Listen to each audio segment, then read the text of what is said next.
আমি যদি একেবারে কোনো ধরনের ভূমিকা ছাড়া কারবালার ইতিহাস বলি, তাহলে প্রথমত কয়েকটা বিষয় আপনাদেরকে মনে রাখতে হবে। এক নম্বর বিষয়,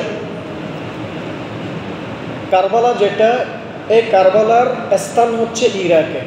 এটা প্রথমত কয়েকটা বিষয় মনে রাখতে হবে। বলেন, কারবালার জায়গাটা কোথায়? ইরাকে। আর হুসাইন রাদিয়াল্লাহু আনহু ছিলেন সৌদি আরবে। কোথায়? সৌদি আরবে।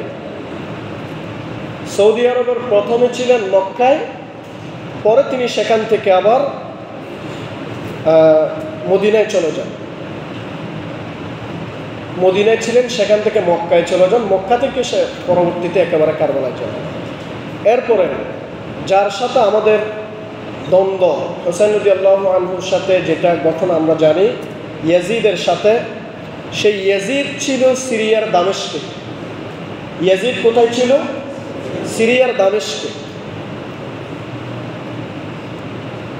আবার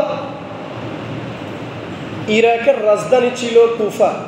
সেই কুফা থেকে ৭৪ কিলোমিটার দূরে ছিল কারবালা। কারবালার প্রান্ত সেটা কুফা থেকে কত কিলোমিটার দূরে? ৭৪ কিলোমিটার। আমি এগুলো বলার উদ্দেশ্য হচ্ছে, আমার আলোচনা যখন করব তখন এগুলা মূল আলোচনার কেন্দ্রবিন্দু থাকবে। এগুলো যদি মনে না থাকে তাহলে আলোচনাগুলো বুঝতে একটু কষ্ট হবে।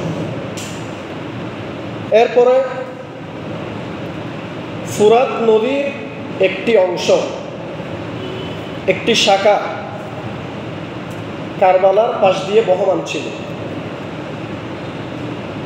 আমরা জানি যার পানি ৩ দিন পর্যন্ত হুসাইন রাদিয়াল্লাহু আনহুর জন্য এবং তার পরিবার সঙ্গী সাথী যারা ছিল তাদের জন্য বন্ধ করে দেওয়া হয়েছে। যদি ইতিহাসে এখন সেটা বর্তমানে আর পাওয়া যায় না, কিন্তু ৬১ হিজরিতে যখন এই দ্বন্দ্বটা হয় তখন এটা ছিল সর্বপ্রথম। এগুলো এই যে ফুরাত নদীর একটা অংশ সেখানে ছিল। এরপর আসি ইয়াজিদ কিভাবে শাসক নিযুক্ত হয়। তখন অনেক সাহাবারা জীবিত ছিলেন। আমি যে ঘটনাগুলো বলবো সেগুলো মোটামুটি আল বিদায়া ওয়ান নিহায়ার বিশ্ববিখ্যাত ইতিহাস গ্রন্থ, ইমাম ইবনুল কাসির রাহিমাহুল্লাহ, তাফসির ইবনে কাসির যিনি লিখেছেন, তার ইতিহাস গ্রন্থ যেটা সারা বিশ্বে প্রসিদ্ধ, আল বিদায়া ওয়ান নিহায়া, এই কিতাবের আলোকে আমি আমার কথাগুলো উল্লেখ করছি। সম্মানিত হাজরিন,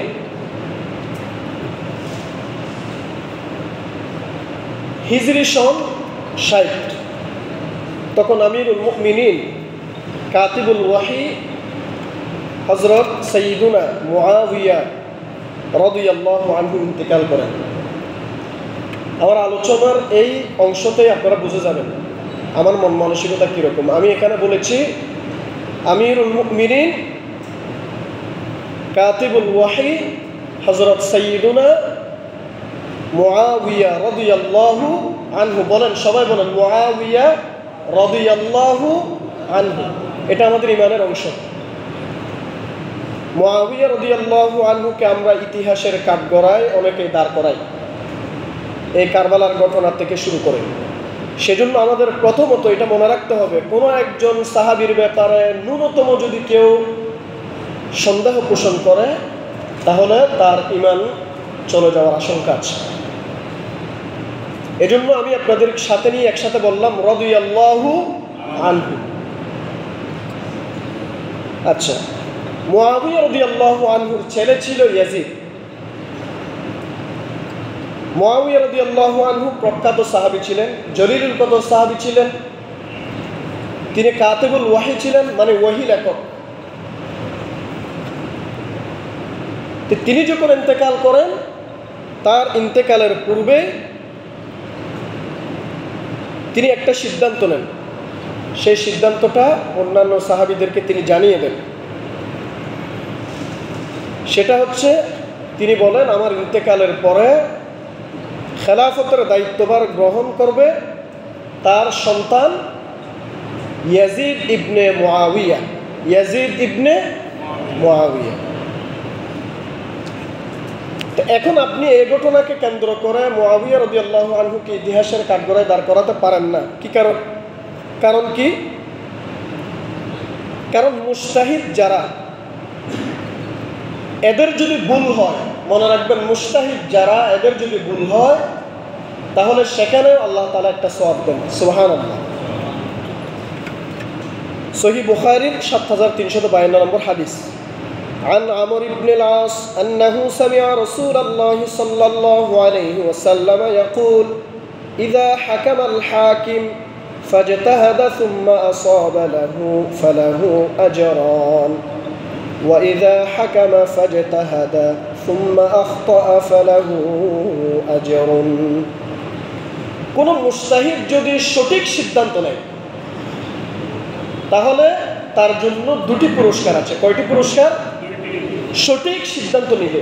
আর যদি কোনো মুজতাহিদ ভুল সিদ্ধান্ত নেয় সেখানেও আল্লাহ তাআলা একটা সওয়াব দেন। সুবহানাল্লাহ। তো প্রত্যেক সাহাবী ছিলেন মুজতাহিদ। প্রত্যেক সাহাবী কি ছিলেন? মুজতাহিদ,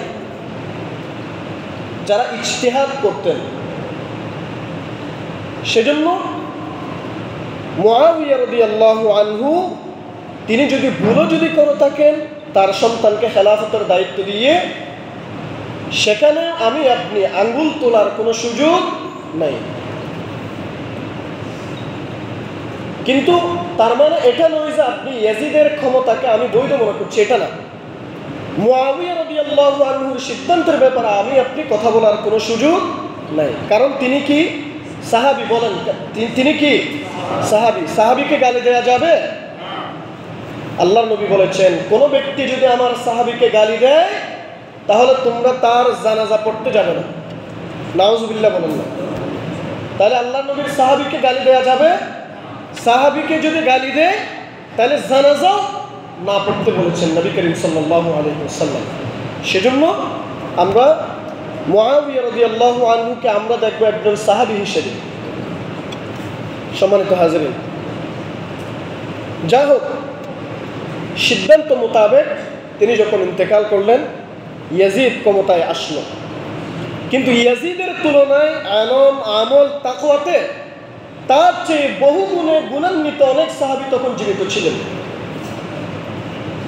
এ কারণে ইয়াজিদকে সবাই সাপোর্ট করেন। খেলাফতের উপযুক্ত ব্যক্তি ইয়াজিদের চেয়ে অনেকেই তার চেয়ে বেশি যোগ্য ব্যক্তি ছিল। কিন্তু যেহেতু আমিরুল মুমিনিন মুআবিয়া রাদিয়াল্লাহু আনহু সিদ্ধান্ত দিয়ে গিয়েছিলেন আগে থেকে, সেজন্য সবাই মেনে নিয়েছেন সেটা। কিন্তু কিছু কিছু সাহাবী সেটা মানতে পারে না। আচ্ছা, এরপরে মুআবিয়া রাদিয়াল্লাহু আনহু এখন আর নাই, তাহলে ওনার ইতিহাস শেষ। মানে এখন থেকে ওনার ইতিহাস আমাদের আর বলার দরকার নাই। ওনাকে আমরা গালাগালি করবো না, বরং ওনাকে আমাদেরকে রাদিয়াল্লাহু আনহু বলতে হবে। এরপর আসেন ইয়াজিদকে। এই ইয়াজিদ ক্ষমতায় আসার পরে সর্বপ্রথম সে যারা তার হাতে বায়াত গ্রহণ করে নাই এমন অসংখ্য সাহাবী ছিল, তাদের ব্যাপারে সে বল প্রয়োগ করতে শুরু করল। সে চাপ দিল যেন তারা তার হাতে বায়াত গ্রহণ করে। তাদের মধ্যে ছিলেন হযরত হুসাইন রাদিয়াল্লাহু আনহু।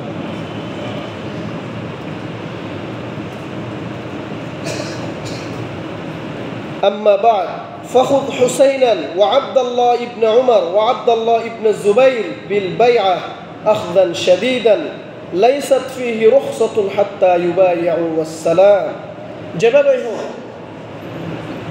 তার সিদ্ধান্ত হচ্ছে হযরত হুসাইন রাদিয়াল্লাহু আনহু, আব্দুল্লাহ ইবনে ওমর রাদিয়াল্লাহু আনহু, আব্দুল্লাহ ইবনে জুবাইর রাদিয়াল্লাহু আনহু, এই সমস্ত সাহাবীকে আমার হাতে বায়াত গ্রহণ করতে বাধ্য করা হবে।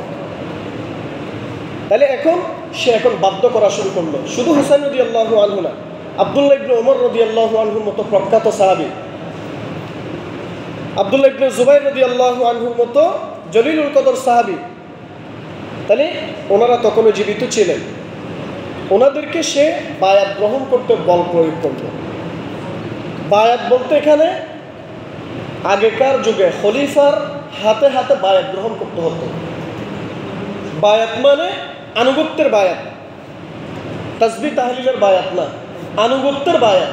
রাষ্ট্র পরিচালনায় সে রাষ্ট্রপ্রধান থাকবে, সেজন্য তার হাতে বায়াত গ্রহণ করতে হতো। ঠিক সেই রকম এখন ইয়াজিদ বলল আমার হাতে বায়াত গ্রহণ করতে হবে। কিন্তু সাহাবীরা, অসংখ্য সাহাবীরা তার হাতে বায়াত গ্রহণ করে নাই। বায়াত গ্রহণ না করার কারণে সে বারবার চাপ দিতে লাগলো।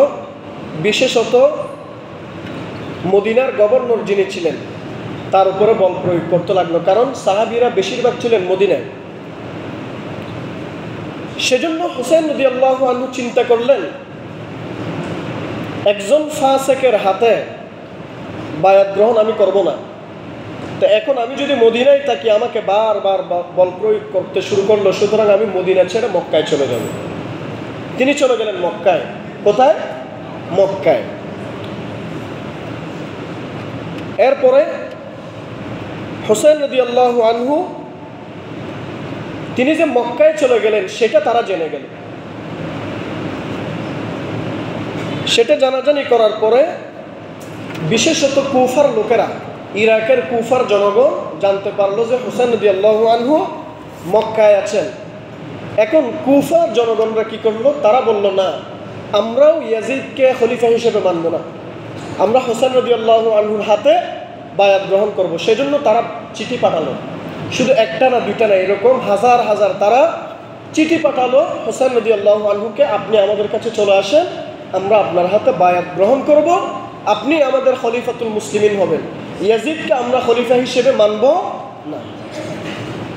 ইরাকের রাজধানী কুফা, কুফার জনগণ তখন কিন্তু রাজধানী ছিল, মুসলিম বিশ্বের রাজধানী ছিল কুফা ইরাকে। ওই রাজধানীর লোকেরা তার কাছে তাইলে চিঠি পাঠালো, আপনি আমাদের কাছে চলে আসেন, আমরা আপনার হাতে কি করব? বায়াত গ্রহণ করব। সম্মানিত হাজরিন, এরপরে হুসাইন রাদিয়াল্লাহু আনহু এই চিঠিগুলো পাওয়ার পরে তার চাচাতো ভাই হযরত মুসলিম বিন আকিল রাদিয়াল্লাহু আনহু তাকে পাঠালেন, তুমি কুফায় যাও, কুফায় গিয়ে সেখানের বর্তমান অবস্থা কি সেটা আমাকে জানাও। তিনি গেলেন সেখানে। তার নাম কি বলছি? মুসলিম বিন আকিল। বলেন, হযরত মুসলিম বিন আকিল রাদিয়াল্লাহু আনহু। তিনি সেখানে যাওয়ার পরে আসলে দেখতে পেলেন কুফাবাসীরা হুসাইন রাদিয়াল্লাহু আনহুর অপেক্ষা করছে। হুসাইন রাদিয়াল্লাহু আনহু আসবেন আর তার হাতে তারা বায়াত গ্রহণ করবেন। এরপরে ফাতাসামা আহলুল কুফা বিকুদুমিহি ফাজাউ ইলাইহি ফাবায়াউহু আলা ইমরাআতিল হুসাইন ওয়া হালাফু লাহু লা ইয়ানসুরুন্নাহু বিআনফুসিহিম ওয়া আমওয়ালিহিম ফাজতামা আলা বায়াতিহি মিন আহলিহা 12,000 ثم تكاثروا حتى بلغوا 18,000 فكتب مسلم إلى الحسين ليقدم عليهم فقد تمهدت له البيعة والأمور। মুসলিম বিন আকিল রাদিয়াল্লাহু আনহু তিনি আল হুসাইন রাদিয়াল্লাহু আনহু কাছে চিঠি পাঠালেন যে আপনার অপেক্ষা করছে এরা, আর আমার হাতে ইতোমধ্যে আপনার পক্ষ হয়ে অর্থাৎ হুসাইন রাদিয়াল্লাহু আনহুর বায়াত গ্রহণ করছে, তার পক্ষ হয়ে মুসলিম বিন আকিল রাদিয়াল্লাহু আনহুর হাতে প্রথম একদল 12,000 কুফাবাসী, 12,000 একসাথে 12,000 কুফাবাসী বায়াত গ্রহণ করেছে অলরেডি। পরবর্তীতে সেটা দেখা গেল সুম্মা তাকাসারু হাত্তা বালাগু 18,000 18,000 লোক শেষে মুসলিম বিন আকিল রাদিয়াল্লাহু আনহুর হাতে বায়াত গ্রহণ করলো। আমরা বায়াত গ্রহণ করছি হুসাইন রাদিয়াল্লাহু আনহুর হাতে, হুসাইন রাদিয়াল্লাহু আনহুকে আসতে বলেন।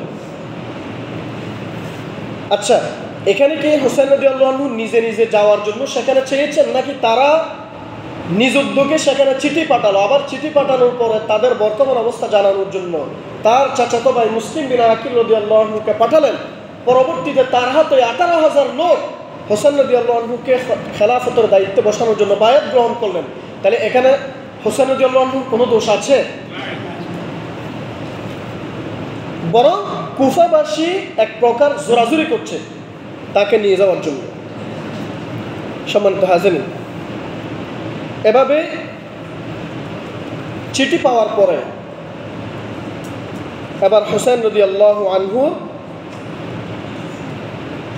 150 জনের একটি কাফেলা নিয়ে, যেখানে তার পরিবারের লোক ছিলেন 72 জন আর বাকি সৈন্যসাথী, মোটামুটি সবাই মিলে 150 জনের একটা কাফেলা তিনি আবার কুফাতে যাওয়া শুরু করলেন, আরম্ভ করলেন। যখন তিনি বের হলেন তখন বড় বড় সাহাবীরা তাকে বাধা দিলেন। বিশেষত কেন অনেক লম্বা, আমি যদি সবগুলো বলতে চাই সময় হয়তো খুব সংক্ষেপ। আব্দুল্লাহ ইবনে আব্বাস রাদিয়াল্লাহু আনহু তিনি বলেন, ইয়া ইবনা আম্মি ইন্নাহু ক্বাদ আরজাফান নাস আন্নাকা সাইরুন ইলাল ইরাক। তিনি আবার বলতে শুরু করলেন, আমরা শুনেছি তুমি নাকি ইরাক যাচ্ছ। তিনি বললেন, তুমি কি করতে চাচ্ছ? হোসেন রাদিয়াল্লাহু আনহুকে বলছেন, তুমি কি করতে চাচ্ছ আমাকে একটু বলো। তখন হোসেন রাদিয়াল্লাহু আনহু বললেন, আমি আগামী 2 দিনের মধ্যে ইরাক যাচ্ছি, অর্থাৎ কুফাতে চলে যাব। তখন ইবনে আব্বাস বললেন, তুমি আমার কথাটা মনোযোগ দিয়ে শোনো। আব্দুল্লাহ ইবনে আব্বাস রাদিয়াল্লাহু আনহু তিনি বললেন, ইরাকবাসীরা যদি তাদের আমিরকে হত্যা করে, শত্রু মুক্ত করে, এরপরে তোমাকে আমন্ত্রণ করলে তুমি যাবে, না হয়ে যাবে না। কারণ আমি মনে করছি এটা একটা ফাঁদ, তোমাকে নিয়ে যাওয়ার পরে সেখানে তারা তোমাকে অবরুদ্ধ করবে। কিন্তু হোসেন রাদিয়াল্লাহু আনহু তার সিদ্ধান্তে অটল। এভাবে আব্দুল্লাহ ইবনে জুবাইর রাদিয়াল্লাহু আনহু তিনিও বুঝালেন, আব্দুল্লাহ ইবনে ওমর রাদিয়াল্লাহু আনহু তিনিও বুঝালেন। কিন্তু কারো কথায় হোসেন রাদিয়াল্লাহু আনহু সিদ্ধান্ত পাল্টালেন না। তিনি বললেন, না, এতগুলো লোক আমাকে আমার হাতে বায়াত গ্রহণ করতে চাচ্ছে, আমি সেখানে যাব। তারা নিজ দায়িত্বে আমার কাছে চিঠি লিখেছে, সুতরাং আমি যাব।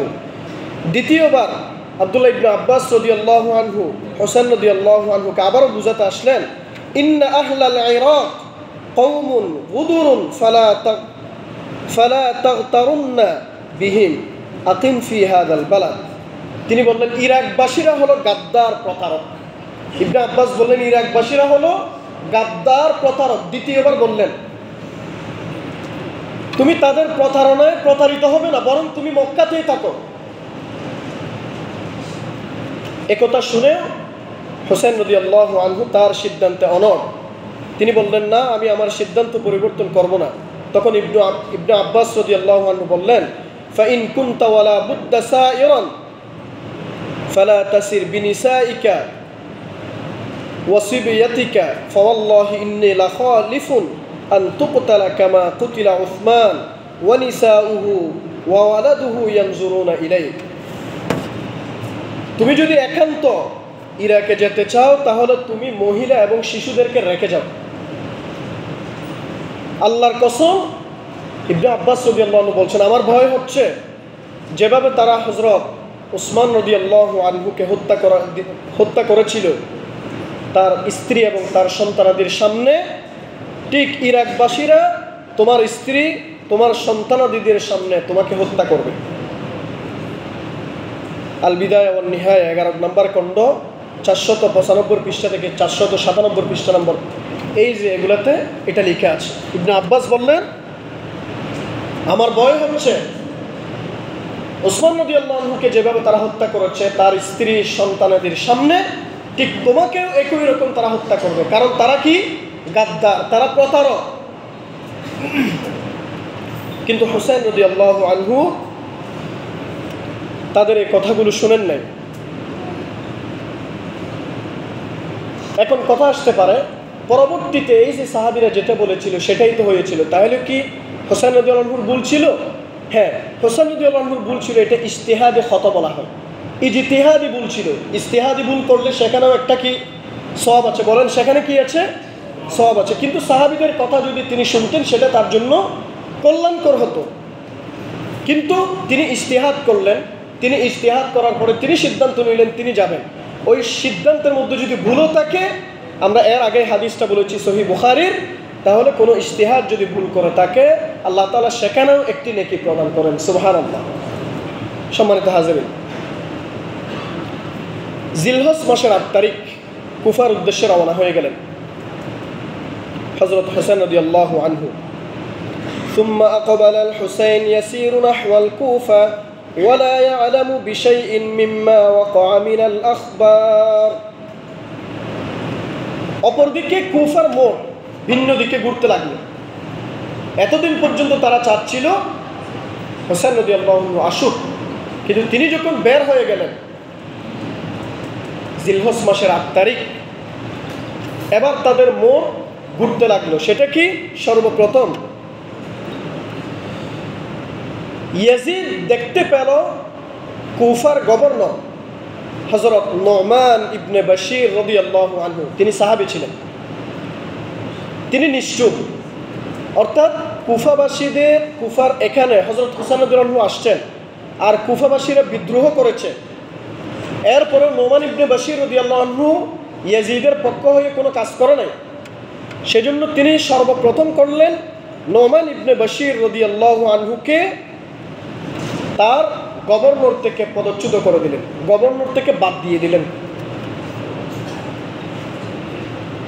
গভর্নর থেকে বাদ, কারণ তিনি তো একজন সাহাবী, তিনি তো আল্লাহর নবীর নাতির বিরুদ্ধে কখনো যাবে না, দৌহিত্রের বিরুদ্ধে কখনো যাবে না।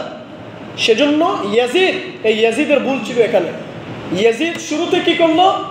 নুমান ইবনে বাশির রাদিয়াল্লাহু আনহুকে গভর্নর থেকে বাদ দিয়ে সেখানে বসিয়ে দিল কুখ্যাত বসরার গভর্নর। একসাথে সে বসরার গভর্নর ছিল উবাইদুল্লাহ ইবনে জিয়াদ। বলেন তার নাম কি? উবাইদুল্লাহ ইবনে জিয়াদ। ইতিহাসে আমরা তাকে উবাইদুল্লাহ আর বলি না, তার কাজকর্মের কারণে তাকে ইবনে জিয়াদ বলি, মানে ইবনে জিয়াদের ছেলে উবাইদুল্লাহ। মূল নাম উবাইদুল্লাহ, কিন্তু নামের সাথে সে সাংঘর্ষিক, সে কাজ করেছে সব বিপরীত, এই জন্য আমরা তাকে ইবনে জিয়াদ বলি। সে ছিল কুখ্যাত শাসক, সে ছিল বসরার শাসক, তাকে একসাথে কুফার গভর্নর করা হলো। তাহলে যোগ্যতায় সব কিছুর দিক দিয়ে এগিয়ে হচ্ছে নুমান ইবনে বাশির রাদিয়াল্লাহু আনহু, তিনি একজন সাহাবী ছিলেন। তাকে পদচ্যুত করে সেখানে দেওয়া হলো উবাইদুল্লাহ ইবনে জিয়াদকে। সম্মানিত হাজিরিন, এই উবাইদুল্লাহ ইবনে জিয়াদ এবার সর্বপ্রথম আসার পরে সে এবার হযরত মুসলিম বিন আকিল রাদিয়াল্লাহু আনহু, যে হুসাইন রাদিয়াল্লাহু আনহুর চাচাতো ভাই, তাকে খুঁজতে লাগলো।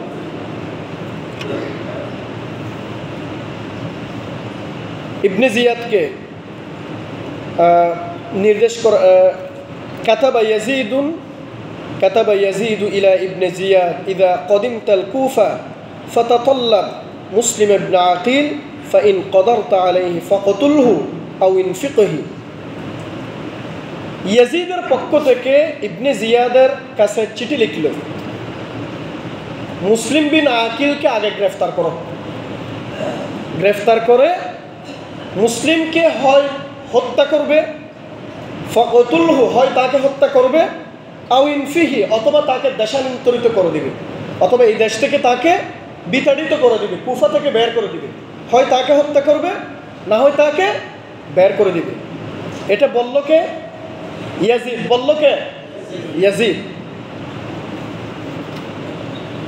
হুসাইন রাদিয়াল্লাহু আনহু যেন কোনোভাবে কুফায় প্রবেশ করতে না পারে, সেজন্য জোরে সোরেভাবে সে কাজ শুরু করতে লাগলো উবাইদুল্লাহ ইবনে জিয়াদ।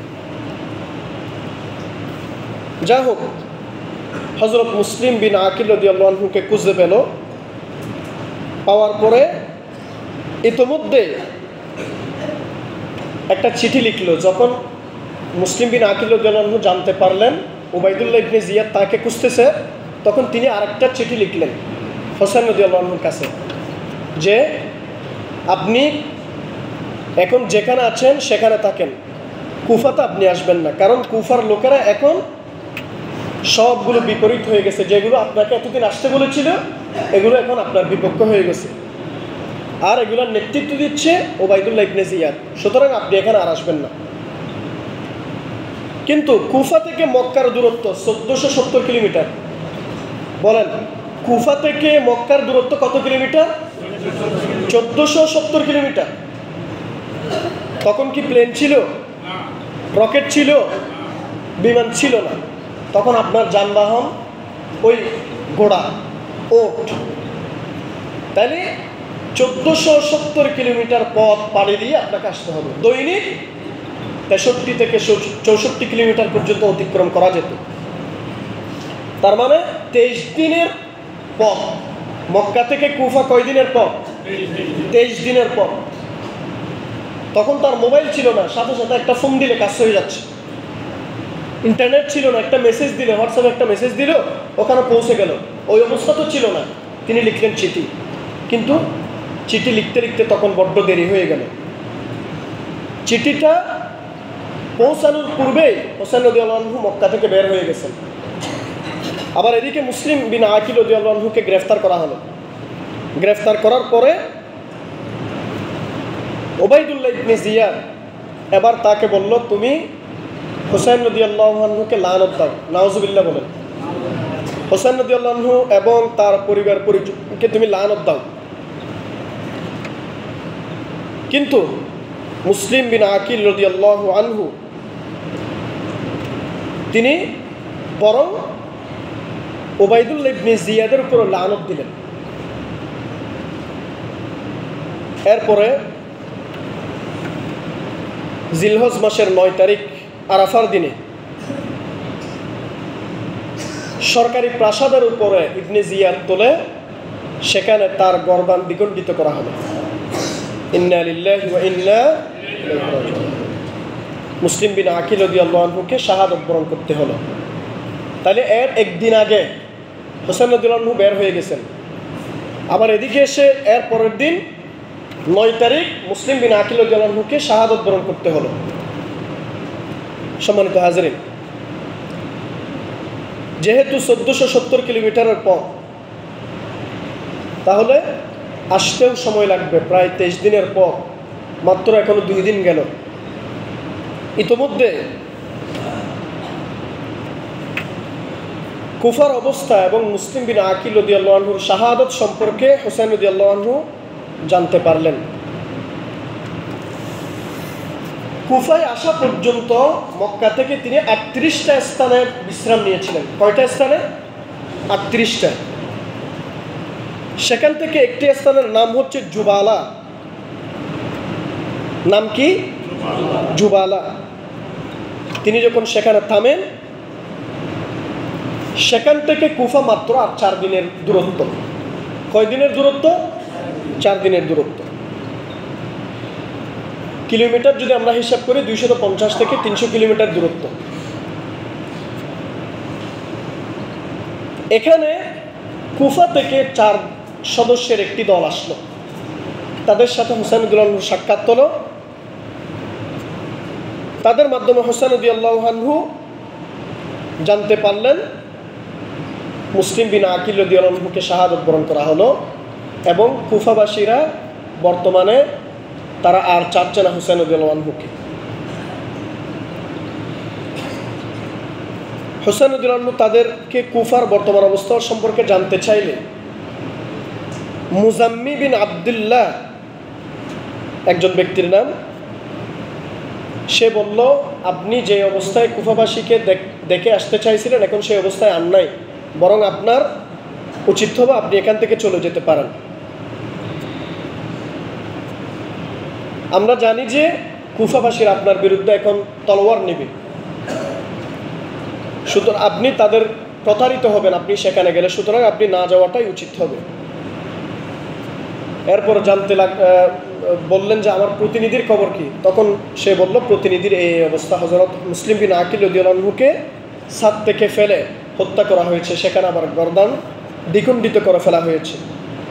এগুলো শোনার পরে হুসাইন রাদিয়াল্লাহু আনহু অশ্রু তার চোখ দিয়ে পানি বের হয়ে গেলেন। হুসাইন রাদিয়াল্লাহু আনহু তখন কোরআনুল কারীমের একটা আয়াত পড়তে লাগলেন, فَمِنْهُمْ مَنْ قَضَى نَحْبَهُ وَمِنْهُمْ مَنْ يَنْتَظِرُ وَمَا بَدَّلُوا تَبْدِيلًا। সূরা আহজাবের 32 নম্বর আয়াত, 23 নম্বর আয়াত, যে আল্লাহর এমন কিছু বান্দা আছে যারা শাহাদাতের জন্য বসে আছে। আল্লাহর এমন কিছু বান্দা আছে যারা শাহাদাতের জন্য অপেক্ষা করছে, ইসলামের জন্য জীবন দিতে প্রস্তুত আছে। এমন কিছু বান্দা আছে, কিন্তু তারা তাদের সিদ্ধান্ত পরিবর্তন করছে না। ওয়ামা বাদদালু তাবদীলা, তারা যেই সিদ্ধান্ত নিয়েছে যে আল্লাহর পথে শাহাদত বরণ করবে, বরং তারা শাহাদত বরণ করার সেই সিদ্ধান্তে অনড়। এই কোরআনুল কারীমের এই আয়াতটা তিনি তিলাওয়াত করলেন। এরপরে দোয়া করলেন, আল্লাহুম্মা জাআল মানাজিলাহুমুল জান্নাহ ওয়াজমা বাইনানা ওয়া বাইনাহুম ফি মুস্তাকিররিন মিন রাহমাতিক ওয়া রাগাইবি মাদখুরিন সাওয়াবিক। এভাবে তিনি দোয়া করলেন। যা হোক, হুসাইন রাদিয়াল্লাহু আনহু তার সিদ্ধান্তে তখনও অনড়। তিনি অবশ্যই যে কোনো মূল্যে কুফায় যাবেন, যেহেতু তার সাথে কুফাবাসীর চিঠিগুলো ছিল। কুফাবাসীরা যে চিঠিগুলো পাঠিয়েছিল সেই চিঠিগুলো তিনি সংরক্ষণ করেছিলেন। তিনি চিঠিগুলো নিয়ে বললেন, আমি তাদেরকে প্রয়োজন এগুলো দেখাবো, আমি তো কোনো ফেক না, তারাই আমাকে নিয়ে আসছে, সুতরাং আমি এখান থেকে ফেরত যাব না। এত কাছাকাছি যখন চলে আসছে, আর 2-3 দিনের পর আমি অবশ্যই যাব। এরপরে সর্বপ্রথম রাষ্ট্রীয় বাধা শুরু হলো সেখানে। জোহরের ওয়াক্ত হলো, আসরের ওয়াক্ত হলো। তখন হুসাইন রাদিয়াল্লাহু আনহুর ওই যে ব্যক্তি হুর বিন জিয়াদের নেতৃত্বে একটা দল হুসাইন রাদিয়াল্লাহু আনহুকে বাধা প্রদান করার জন্য পাঠিয়েছিল। তারা বলল, আপনি এখানে আর কুফায় যেতে পারবেন না। কিন্তু হুসাইন রাদিয়াল্লাহু আনহু বারবার তাদেরকে অতিক্রম করে আরও সামনে গেলেন। নামাজের ওয়াক্ত হলো। হুসাইন রাদিয়াল্লাহু আনহু বললেন, তুমি কি তোমার লোকদেরকে নিয়ে নামাজ পড়বে? হুর বিন জিয়াদ বলল, না, বরং আপনি ইমামতি করেন, আপনার ইমামতিতে সবাই আমরা নামাজ পড়বো। সুবহানাল্লাহ। আল বিদায়া ওয়ান নিহায়া ঘটনাটা লিখে আসছে। যেহেতু সময় শেষ, আমি লম্বা করতে চাচ্ছি না, এবারতগুলো বলতে গেলে অনেকক্ষণ সময় চলে যাচ্ছে। তো যাই হোক, সেখানে হুর বিন জিয়াদ সহ তার সবাই হুসাইন রাদিয়াল্লাহু আনহুর পেছনে জোহর এবং আসরের নামাজ আদায় করলেন। সম্মানিত হাজরিন, হুর বিন জিয়াদের কাছে এবার হুসাইন রাদিয়াল্লাহু আনহু বললেন যে, তাহলে আমার প্রস্তাবগুলো গ্রহণ করো, আমাকে ইয়াজিদের কাছে নিয়ে যাও। 1 নম্বর প্রস্তাব কি, এগুলো মনে রাখবেন, আমাকে ইয়াজিদের কাছে নিয়ে যাও। কিন্তু সে বলল, না, আপনাকে ইয়াজিদের কাছে নিয়ে যাওয়া হবে না, তাহলে আমাকে মক্কায় যেতে দাও, সেটাও গ্রহণ করা হবে না। তাহলে আমাকে এই অঞ্চলের শেষ দিকে যেতে দাও, সেখানে গিয়ে আমি তোমাদের সাথে কেন যুদ্ধ করব, কাফেরদের সাথে যুদ্ধ করব, তাদের সাথে যুদ্ধ করি। সেটাও গ্রহণ করা হলো না, বরং সে হুর বিন জিয়াদ একটা চিঠি লিখলো উবাইদুল্লাহ ইবনে জিয়াদের কাছে। তো উবাইদুল্লাহ ইবনে জিয়াদ এবার নতুন করে আরেক দল লোক পাঠালেন। আর এদিকে হুসাইন রাদিয়াল্লাহু আনহু কুফাতে যেতে না পেরে, যেহেতু বারবার হুর বিন জিয়াদ তার পথ অতিক্রম করতেছে, তিনি কি করলেন, রাস্তা এবার পরিবর্তন করলেন। রাস্তা যেটা পরিবর্তন করলেন, সামনে হচ্ছে কারবালা। সামনে কি? কারবালা। হুসাইন রাদিয়াল্লাহু আনহু কারবালায় পৌঁছে গেলেন। তাহলে কুফাতে আর যায় নাই। মুহররমের 2 তারিখ কারবালায় পৌঁছলেন। ফালাম্মা কানা মিনাল গাদি কদিমা উমর ইবনে সাদ ইবনে আবি ওয়াক্কাস في 4000 وكان قد جهزه ابن زياد في هؤلاء إلى الديلم وخيم بظاهر الكوفة। কারবালায় পৌঁছার পর তার মোকাবেলা করার জন্য ইবনে জিয়াদ আরও 4000 সৈন্য পাঠালেন। কয় হাজার সৈন্য? আর এদিকে হুসাইন রাদিয়াল্লাহু আনহুর সাথে আছে কয়জন? 100 50 জন, সেখানে 150 জন হচ্ছে তার পরিবারের সদস্য, মহিলা সহ শিশু সহ সবাই মিলে 150 জন। আর সেনাপতি হিসেবে পাঠালেন উমর বিন সাদকে। এরপরে বিশাল সৈন্যবাহিনী নিয়ে সে কুফায় যেন ঢুকতে না পারে, কারবালার চতুর্দিকে হোসেন রাদিয়াল্লাহু আনহুকে বন্দি করে ফেলল। এখন মাত্র 150 জন ব্যক্তি, যেখানে শিশু আছে, নারী আছে, তাহলে এরা কি 4000 লোকজনের বিরুদ্ধে অস্ত্র ধারণ করবে? এরা কি যুদ্ধের জন্য সেখানে যাবে? যাবে না। মুহররমের 3 তারিখ ওমর বিন সাদ হোসেন রাদিয়াল্লাহু আনহুর মুখোমুখি হয়। তখন হোসেন রাদিয়াল্লাহু আনহু তাকে চিঠিগুলো দেখালেন যে আমি এমনি এমনি এখানে আসেনি। ওই যে গানটা আপনারা সবাই জানেন, মুঝে কুফা ওয়ালো মুসাফির না সমঝো, এই যে আমি সেদিকে আর যাচ্ছি না, মোটামুটি এই ঘটনাগুলোই সেখানে বলতে লাগলেন। ওমর বিন জিয়াদকে হোসেন রাদিয়াল্লাহু আনহু আবার প্রস্তাব দিলেন, আমাকে ইয়াজিদের কাছে যেতে যাও, মক্কায় অথবা ফিরে যেতে দাও, অথবা নিরাপদ কোনো স্থানে যেতে দাও। আমি তোমাদের সাথে যুদ্ধ করবে না, তোমরাও মুসলমান আমিও মুসলমান, আমি তোমাদের সাথে যুদ্ধ করব না। কিন্তু ওমর বিন জিয়াদ কথাগুলো মানল না, না মেনে বরং হোসেন রাদিয়াল্লাহু আনহুর মোকাবেলায় আর ওদিকে উবাইদুল্লাহ ইবনে জিয়াদ কি করলো, আরও সৈন্য পাঠালো এবং ফুরাতের পানিগুলো হোসেন রাদিয়াল্লাহু আনহুর জন্য বন্ধ করে ফেললো। 3 দিন পর্যন্ত আর পানি পায় না। যা হোক, চিঠির জবাবে অনেক লম্বা ঘটনা আছে, আমি সেদিকেও আর যাচ্ছি না। যুদ্ধের পরিস্থিতি শুরু হলো।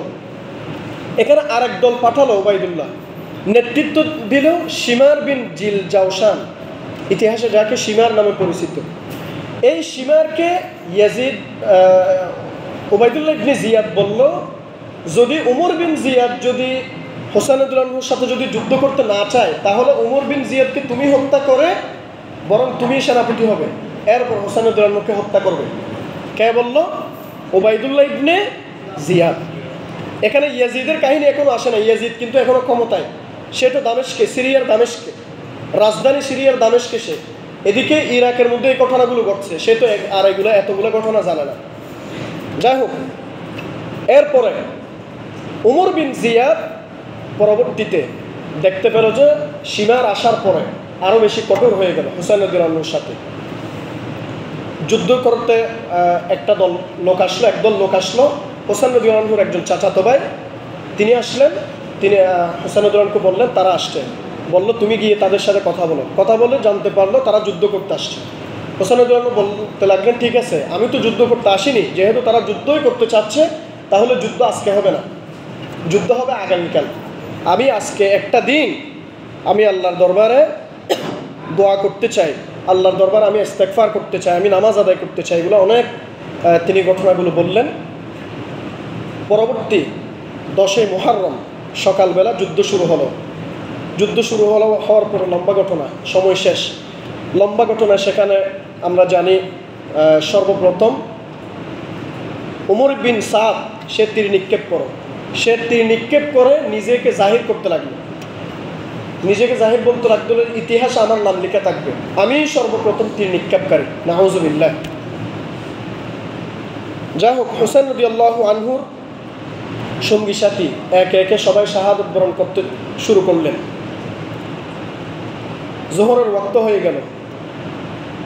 এই যে জোহরের ওয়াক্তে কিন্তু কেউ হোসেন রাদিয়াল্লাহু আনহুর গায়ে এসে, এখানে মাঝখানে আরেকটা ঘটনা, এর আগে হুর বিন সাদের একটা ঘটনা বলছিলাম, তাকে নেতৃত্ব করে পাঠিয়েছিলেন।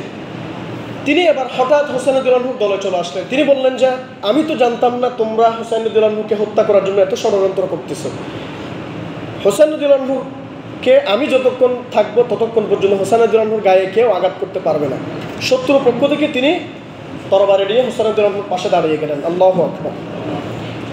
যাই হোক, লম্বা ঘটনা এগুলো সবগুলা আল বিদায়া ওয়ান নিহায়ায় 11 নম্বর খণ্ডে 529 নম্বর পৃষ্ঠায়, কাছাকাছি অনেক পৃষ্ঠায়, দীর্ঘ পৃষ্ঠায় এগুলো লিখে আছে, আপনাদের যাদের সুযোগ হয় আল বিদায়া ওয়ান নিহায়া এগুলো পড়বেন। মীর মোশাররফ হোসেনের বিষাদ সিন্ধু এগুলো পড়বেন না, এগুলো পড়লে আপনারা অনেক ভুল তথ্য পাবেন। আল বিদায়া ওয়ান নিহায়া বিশ্ববিখ্যাত গ্রন্থ, এটা পড়বেন। সম্মানিত হাজিরিন, এরপর যুদ্ধ হলো। যুদ্ধে এক পর্যায়ে একজন এসে হযরত হুসাইন রাদিয়াল্লাহু আনহুকে একটা আঘাত করলেন ডান দিকে। তিনি সেখানে ওই যে তার কাপড়ের সাথে রক্তগুলো ঝুলতেছিল, তিনি এরপর কাপড় খুলে ফেলছিলেন। পরবর্তীতে আরেকজন এসে বাম দিকে একটা আঘাত করেছিলেন, তিনি আর উঠতে পারেন নাই, পড়ে গিয়েছিলেন। পরবর্তীতে ইতিহাসে দুইজনের নাম আছে, একজন সীমারের নাম বললাম, আরেকজনের নাম আছে। দুইজনের থেকে যে কোনো একজন হযরত হুসাইন রাদিয়াল্লাহু আনহুর মাথা দ্বিখণ্ডিত করেছেন। ইন্না লিল্লাহি ওয়া ইন্না ইলাইহি রাজিউন। এরপরে সেটা উবাইদুল্লাহ ইবনে জিয়াদের কাছে নিয়ে যাওয়া হলো। উবাইদুল্লাহ ইবনে জিয়াদ তার তরবারি দিয়ে হুসাইন রাদিয়াল্লাহু আনহুর চেহারা মুবারকের নাক দিয়ে অথবা তার মুখের দাঁত দিয়ে ওই বারবার কোচাচ্ছিয়ে এরপর বলছিলেন, তিরস্কৃত করে বলছিলেন যে এত সুন্দর চেহারা। তখন আনাস বিন মালিক রাদিয়াল্লাহু আনহু উবাইদুল্লাহ ইবনে জিয়াদের কাছেই ছিলেন। উবাইদুল্লাহ ইবনে জিয়াদকে বললেন, উবাইদুল্লাহ, আমি আর সহ্য করতে পারতেছি না, কারণ আমি দেখেছি এই ঠোঁটের মধ্যে আল্লাহর নবী অনেকবার চুমু দিয়েছেন। আল্লাহু আকবার। আমি আর সহ্য করতে পারতেছি না, আমি আল্লাহর নবীর একজন সাহাবী, আমি দেখতে পাচ্ছি তুমি আল্লাহর নবীর আওলাদকে নিয়ে এমন কটূক্তি করছো, দ্বিখণ্ডিত করে ফেলেছো, অথচ আমি জানি এই হুসাইন রাদিয়াল্লাহু আনহু হচ্ছে জান্নাতের যুবকদের সর্দার হবেন, হাসান হুসাইন রাদিয়াল্লাহু আনহু। এ কথা বলার পরে উবাইদুল্লাহ ইবনে জিয়াদ তার তরবারি নামালেন। তো যাই হোক, সম্মানিত হাজরিন, এখানে উবাইদুল্লাহ ইবনে জিয়াদ মূল ভূমিকা পালন করেছে হুসাইন রাদিয়াল্লাহু আনহুকে হত্যা করার জন্য, ইয়াজিদ নয়। কিন্তু ইয়াজিদের দোষ কি? পরবর্তীতে উবাইদুল্লাহ ইবনে জিয়াদের কোনো বিচার করা নেই।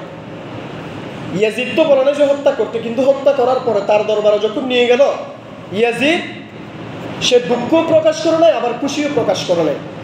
সেজন্য আমাদের আহলুস সুন্নাত ওয়াল জামাতের তার ব্যাপারে সিদ্ধান্ত, ইয়াজিদ সম্পর্কে তার সিদ্ধান্তটা জানিয়ে আলোচনা শেষ করছি।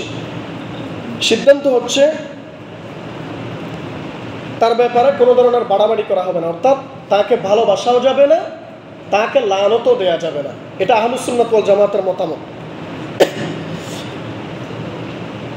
ولهذا كان الذي عليه معتقد أهل السنة وأئمة الأمة أنه لا يسب ولا يحب। ইয়াজিদকে গালমন্দ করা হবে না, ভালোবাসাও যাবে না। আবার ইমাম আহমদ ইবনে হাম্বল বলেন, ওয়াহাল ইউহিব্বু ইয়াজিদ আহাদুন ইউমিনু বিল্লাহি ওয়াল ইয়াউমিল আখির।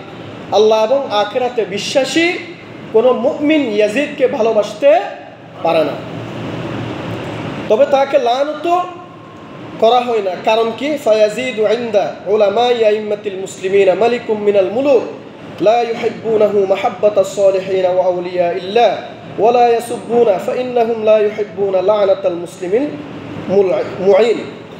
ইয়াজিদ সে ইমামগণের মাঝে সাধারণ একজন মুসলমান, সাধারণ একজন কি মুসলমান। এজন্য বুজুর্গরা, ইমামরা তাকে ভালোবাসাটা নাজায়েজ বলেছেন, যেহেতু তার ব্যাপারে বেশ কিছু, আমরা শুধু ইয়াজিদের ঘটনা না, হুসাইন রাদিয়াল্লাহু আনহুকে হত্যা করেছে এই ঘটনা না, সে মক্কা এবং মদিনাতে আক্রমণ করেছিল, এটাও আরেকটা ঘটনা। পরবর্তীতে ওই আক্রমণ করার সময় সে মহামারীতে ইন্তেকাল করেছিল। তো এই ঘটনাগুলোর কারণে ইয়াজিদকে কি করা যাবে না, ভালোবাসা যাবে না। আবার লানত কেন করা যাবে না? বুখারীর একটা হাদিস আছে, বুখারীর একটা হাদিস হচ্ছে আউয়ালু জাইশিন ইয়াগজুল কুসতান্তিনাতি মাগফুরুল্লাহ। কুসতান্তিনা মানে কনস্টান্টিনোপল আমরা যেটাকে বলি। নবী করিম সাল্লাল্লাহু আলাইহি ওয়াসাল্লাম ইরশাদ করেছেন, সর্বপ্রথম বাহিনী যারা কনস্টান্টিনোপলে যুদ্ধ করবে তারা ক্ষমাপ্রাপ্ত। এই কনস্টান্টিনোপলে যুদ্ধ করেছে ইয়াজিদের নেতৃত্বে সর্বপ্রথম, বুখারীর হাদিস। এই জন্য বলা হয় ইয়াজিদকে লানত দেয়া যাবে না, ইয়াজিদের প্রতি ভালোবাসাও করা যাবে না, ইয়াজিদকে লানত দেয়া যাবে না। এটা আহলুস সুন্নাত ওয়াল জামাতের মতামত, আমার মতামত নয়। সম্মানিত হাজরিন, কিন্তু একটা কথা বলতে হয়, একদল লোক এখনো ইয়াজিদের প্রতি ভালোবাসা দেখায়। মুহররম আসলে একদল লোক ইয়াজিদকে একেবারে পাক্কা ইমানদার প্রমাণ করতে চেষ্টা করে, তাদের থেকে আমাদেরকে দূরে থাকতে হবে তাদের চক্রান্ত থেকে আমাদেরকে দূরে থাকতে হবে। তারা আবার আরেকদল লোক ইয়াজিদের বাপ মুআবিয়া রাদিয়াল্লাহু আনহুকে গালাগালি করে। কেন মুআবিয়া রাদিয়াল্লাহু আনহু তাকে দায়িত্ব দিল? তো মুআবিয়া রাদিয়াল্লাহু আনহু তিনি সাহাবী ছিলেন, তার ইজতিহাদ করেছেন, ইজতিহাদ ভুল হতে পারে, ইজতিহাদে ভুল হলেও সওয়াব আছে, সেটা আমি আর আপনি বলার কেউ নয়। এজন্য আমাদেরকে সেফ জোনে থাকতে হবে। মুসলমান কখনো কাউকে লানত করবে না। এজন্য যেহেতু কনস্টান্টিনোপল তার মাধ্যমেই বিজয় হয়েছে, হাদিসে আসছে তারা মাগফুরুন লাহু বলেছেন, ক্ষমাপ্রাপ্ত বলেছেন। এখন সে ক্ষমা পাবে কি পাবে না সেটা আল্লাহর দরবারে, আমরা জানি না। এতগুলো ক্ষমা সে আল্লাহর নবীর আমরা জানি যে সরাসরি দৌহিত্রকে হত্যা করেছে, মক্কা মদিনায় সে আঘাত করেছে, এগুলোর পরে সে আল্লাহর দরবারে মাফ পাবে কি পাবে না সেটা আল্লাহ তাআলাই বিচার করবেন। যেহেতু আমরা সেফ জোনে থাকি, আমরা তাকে ভালোবাসবো না, আমরা তাকে লানতও দিব না। আল্লাহ আমাদেরকে বুঝার তৌফিক দান করুন। ওয়া আখিরু দাওয়ানা আলহামদুলিল্লাহি রাব্বিল আলামিন। আসসালামু আলাইকুম ওয়া রাহমাতুল্লাহি ওয়া বারাকাতুহু।